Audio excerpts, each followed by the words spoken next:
यह दुनिया का नियम है कि अगर किसी समाज को, किसी राष्ट्र को गुलाम बनाना है तो इसलिए नहीं कि वहां 4 फौजी भेज दो और वहां की सत्ता तय लो ना, इसकी जरूरत ही नहीं होती। उस समाज के अंदर अपने आइकॉन यानी अपने पुरुषार्थी हीरोज, जो आपका गौरवशाली इतिहास है, उसको धीरे धीरे ऐसे बताओ कि ये लुटेरे थे, डरपोक थे, कायर थे, भाग गए थे, इन्होंने अपनी बेटियों को मुगलों को दे दिया जान। ऐसी कहानियां आपके अंदर सुनाई कि आपको लगता है कि हम तो निहायत ही डरपोक लोग थे भाई, हमारे बाप दादा तो बहुत ही कायर लोग थे। ये किसी समाज को बैठे बैठे सदियों गुलाम बनाने के लिए काफी है। और इसी के लिए 1835 में इंग्लैंड ने एक डिफेंस सेक्रेटरी जो था, जो बेसिकली डिफेंस सेक्रेटरी था, उसे भारत भेजा और उससे यह कहा कि यह पता लगाओ कि इस भारत के अंदर न कोई लावारिस है, न कोई भूखा है, न कोई बेरोजगार है, कौन से कारण हैं। उस आदमी ने यहां की स्टडी करके इंग्लैंड की पार्लियामेंट में खड़े होकर के जो बयान दिया, गूगल पे जाइए, सर्च करिए और कहिए मैकॉले की रिपोर्ट 1835 में क्या थी वो निकाल लीजिए। उसने कहा कि यहां इस धरती पे एक व्यवस्था ऐसी क्रिएट की गई है जिसके कारण न कोई भूखा हो सकता है, न कोई लावारिस हो सकता है, और उस व्यवस्था का नाम है गुरुकुल। लिहाजा इसको ब्रेक करो और यहां कॉन्वेंट का सिस्टम लाओ। खुद मैकॉले अपनी किताब में लिखता है कि भारत में अंदर हमने जो शिक्षा नीति दी है, जो कॉन्वेंट एजुकेशन का सिस्टम डाला है, इस सिस्टम से तिलक लगाए हुए, धोती पहने हुए, चुटिया बांधे हुए शरीर के अंदर अंग्रेजी बोलता हुआ गुलाम मानसिकता का आदमी पैदा होगा, राष्ट्रवादी हिंदू नहीं पैदा होगा। इसलिए हम अंधी दौड़ में पड़े। इसलिए हमने किसी चीज के बारे में भी जब भी बात की तो यह मान के की कि हम तो कमजोर हैं ही, हम तो भूखे नंगे हैं ही, हमको तो कुछ आता ही नहीं है। आप में से बहुत से इस बीच में ऐसे बैठे होंगे जिनका जन्म 1958 से पहले का होगा, लेकिन आज भी आपके घर में दादी, नानी आपको यह बता देती थी आज क्या है बहू, अच्छा आज ये, अच्छा, कल बेटा सूर्य ग्रहण पड़ेगा, खाना बना के मत रखना। 5 रुपए का पंचांग गांव के अंदर वो दादी देख के बता देती थी कब सूर्य ग्रहण पड़ेगा, कब चंद्र ग्रहण पड़ेगा। लेकिन आपको बीमारी क्या हुई कि आपको बताया कि नो,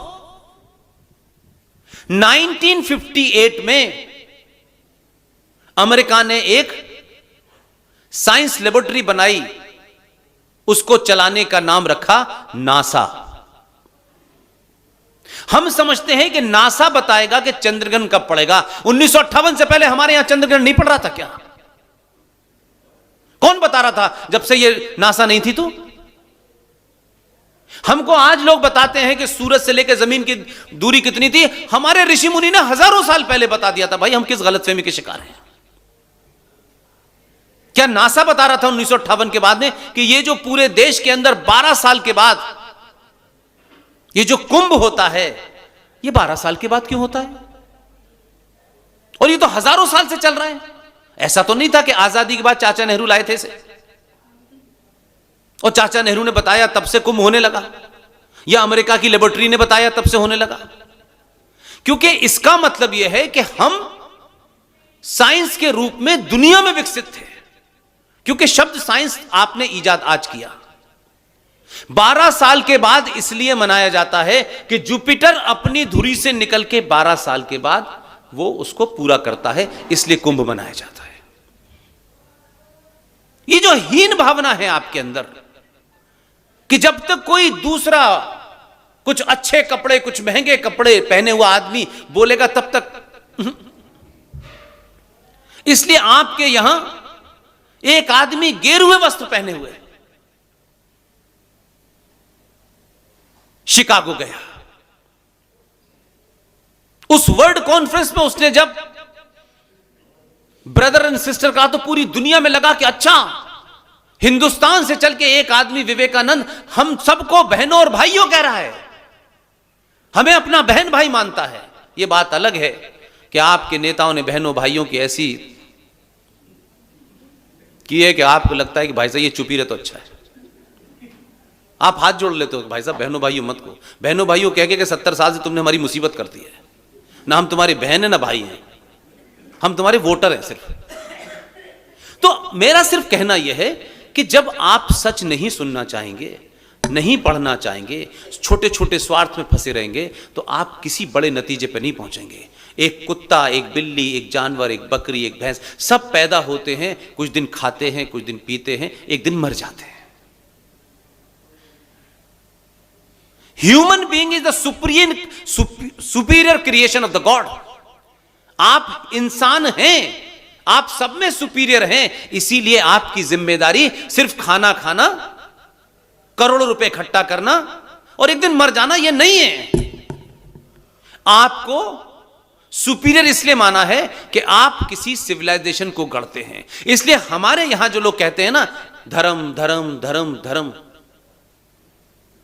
उसका पहला सबसे बड़ा नेगेटिव यह है कि आप सुबह से लेकर शाम तक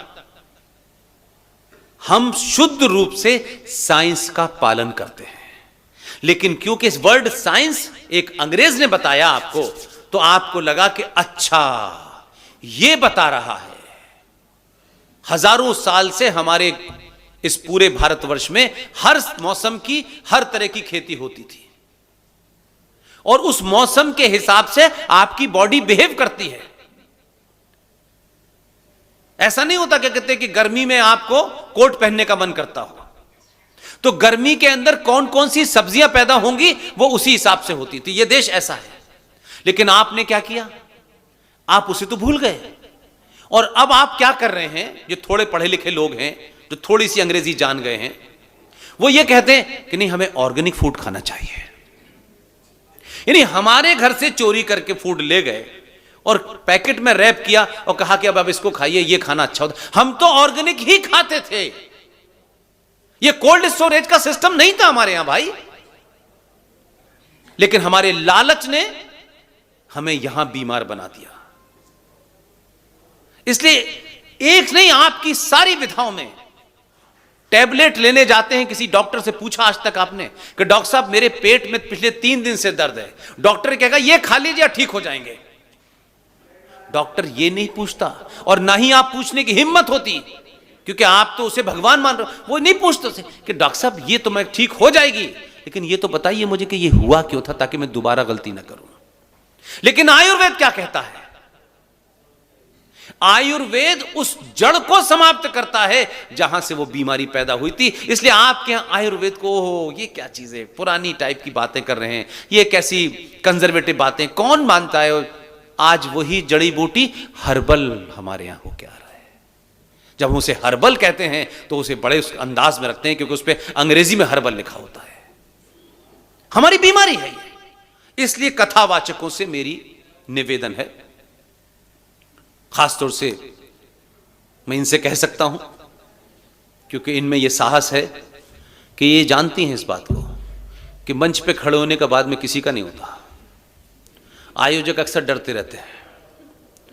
मैं कहता हूं आपने बुलाया है, बस यही आपने अच्छा काम करा है,